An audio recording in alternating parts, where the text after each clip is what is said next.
اسلام کے دشمن ہے، شیطان ہے، تبت یدا ابی لہب وتب، اللہ فرماتا ہے ابو لہب تیرے دونوں ہاتھ ٹوٹ جائے۔ یہ سارا قرآن نعت رسول کیسے ہو گیا؟ انہوں نے جواب دیا جب کسی کی تعریف کی جاتی ہے تو اس کی تعریف کے بھی تین انداز ہوتے ہیں۔ کبھی تو اس کی تعریف اس کے منہ پر اس کی جاتی ہے، یعنی کبھی کہا جاتا ہے واہ کیا جود و کرم ہے شہ بطحا تیرا، نہیں سنتا ہی نہیں مانگنے والا تیرا، میں تو مالک ہی کہوں گا کہ وہ مالک کے حبیب، یعنی محبوب و محب میں نہیں میرا تیرا۔ اور کبھی تعریف سامنے اس ذات کی نہیں کی جاتی، اس کے ساتھ والوں کی، یاروں کی، اس کے گھر والوں کی، اہل بیت کی جاتی ہے، اور اسی کی تعریف کہلاتی ہے۔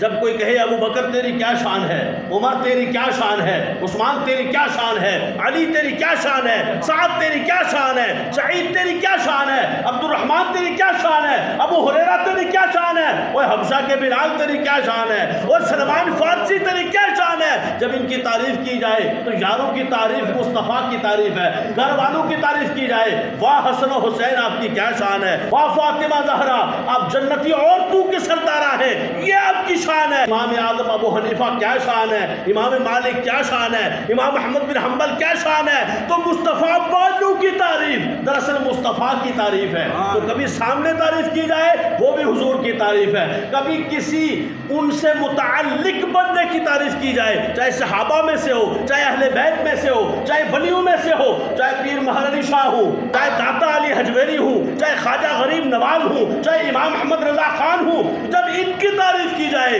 تو بھی مصطفیٰ کریم کی تعریف ہے۔ اور فرمایا یہ قرآن سارا اسی طرح تعریف ہے۔ کبھی رب نے مصطفیٰ کی تعریف کی اور فرمایا وما رمیت اذ رمیت ولکن اللہ رمی، محبوبہ تو ان کو کنکریاں مارتا ہے، یہ تو نہیں مارتا، یہ میں مارتا۔ والضحی واللیل اذا سجا، اور تیرے سوہنے مکھڑے کی قسم، تیری زلفوں کی قسم، لا اقسم بہذا البلد انت حل بہذا البلد، میں مکہ کے شہر کی قسم اس لیے نہیں کھاتا کہ جناب مکہ کی وجہ سے طواف ہوتا ہے، اس وجہ سے حجر اسود ہے، اس وجہ سے یہاں حج کرتے ہیں، اس وجہ سے یہاں یہ ہے وہ نہیں، اس وجہ سے کہ انت حل بہذا البلد، تو جو یہاں رہتا ہے اس لیے اس کی قسمیں کھاتا ہوں۔ کبھی حضور علیہ السلام کے دشمنوں کی مرمت کی جاتی ہے تو بھی ان کی تعریف ہے۔ فرمایا ان تستغفر لهم 70 مرة فلن يغفر الله لهم، اے محبوب آپ ان کے لیے 70 مرتبہ بھی دعا کریں میں معاف نہیں کروں گا ان کو۔ لوگوں نے کہا دیکھا ہے حضور کی بات اللہ نہیں مانتا، میں نے کہا آگے پڑھ، بات نہ ماننے کی نہیں ہو رہی، بات یہ ہے کہ محبوب صاف تو تیرے ہیں، میں کیوں معاف کروں؟ ابو لہب تیرے دونوں ہاتھ ٹوٹ جائیں، یا اللہ کیوں کہہ رہا ہے کیوں ٹوٹ جائیں؟ وہ یار کی طرف انگلی کر رہا ہے، میرے محبوب کی طرف انگلی اٹھاتا ہے تیرے دونوں ہاتھ ٹوٹ جائے۔ ماغنا عنہ مالہ وما کسب سیصلی نارا ذات لہب وامرأتہ حمالۃ الحطب، تیری تے بیوی روئی میں نہیں چھڑنا، حضور نال غصہ کر دیے، سگی چچی ہے، وامرأتہ حمالۃ الحطب فی جیدہا حبل من مسد، اس کو مونج کی بٹی ہوئی رسی ڈالوں گا۔ فرمایا محبوب ان شانئک ھو الابتر، تیرا دشمن بے نام و نشان ہے، ادھر نام و نشان ہی کوئی نہیں، ساریاں تعریفاں تے تیریاں نے۔ قرآن بھرا ہے ان تین چیزوں سے، کبھی مصطفیٰ کا ذکر، کبھی مصطفیٰ کے دشمنوں کی تردید، اور کبھی مصطفیٰ والوں کا ذکر۔ یہی تو قرآن ہے، پتہ چلا سارا قرآن محمد کی تعریف۔ دم دم نال ذکر کراں میں تیریاں شان،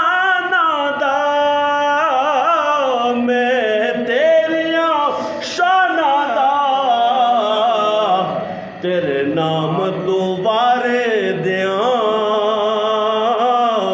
جن میری عمر ہووے۔ حضرت جابر صحابی رسول ہے، مسلم شریف، یہ میرے ہاتھ میں کتب الستہ ہے۔ غزوہ خندق کے موقع پر حضور کے صحابہ سمیت حضور کے خندق کھود رہے ہیں۔ خندق ایک نیا طریقہ کار تھا جو حضور علیہ السلام کے صحابہ نے ایجاد کیا اور مشورہ دیا حضور کو، یا رسول اللہ ان دشمنوں کے پاس تو برچے زیادہ ہیں، ان کے پاس تو تیر زیادہ ہیں، ان کے پاس تو اسلحہ زیادہ ہے، ویپن بہت ہیں، ہمارے پاس کچھ بھی نہیں۔ تو ان کا حل یہ نکالا انہوں نے کہ اس طرح کرتے ہیں کہ ہم ایک گڑھا کھودتے ہیں جسے خندق کہتے ہیں، بہت بڑا گڑھا ہو، نہ وہاں سے کوئی پار کر سکے ہماری طرف آ سکے، لیکن بچنے کا طریقہ یہ ہے کہ وہ دور رہیں تو ہم ان کے اوپر اٹیک کر سکتے ہیں اور وہ ہم ان سے بچ سکتے ہیں، اور زیادہ یہ اچھا طریقہ کار حضور نے اسے پسند فرمایا۔ تو میں بالکل خندق کھودو گڑا جس سے چھلانگ نہ لگا سکے، اور پھر نیچے اتنا ہو کہ قد آدم سے بڑا ہو، کوئی اس سے باہر نکل بھی نہ سکے، جلدی جلدی کھودنا شروع کیا۔ حضرت جابر فرماتے ہیں کہ 1000 صحابہ کم و بیش تھے۔ وہ کام کرتے کرتے ہم نے دیکھا کہ صحابہ کرام کو بھوک لگی ہے، پیاس، کہیں حضور کے پاس آ رہے، یا رسول اللہ یہ دیکھیں ہم نے ایک پتھر باندھا ہوا ہے، بھوک اتنی ہے، اور حضور دامن اٹھا کے دکھا رہے ہیں، یہ دیکھو میں نے 2 باندھے ہوئے۔ سبحان اللہ، کوئی بات نہیں، کام کرنا ہے تو کام کرنا ہے۔ تو پھر صحابہ خاموش کہ جب حضور علیہ السلام کی یہ عالم ہے تو پھر تو ہم نے تو بولنا ہی نہیں۔ حضرت جابر کہتے ہیں میں نے جب بھوک دیکھی مجھ سے رہا نہیں گیا، میں نے کہا حضور میں ذرا گھر سے ہو کے آتا ہوں۔ گھر گئے، جا کر کے اپنی بیوی سے پوچھا کچھ ہے کھانے کے لیے؟ انہوں نے کہا جی جو ہے 1 سیر، ٹوٹلی 1 سیر جو ہیں۔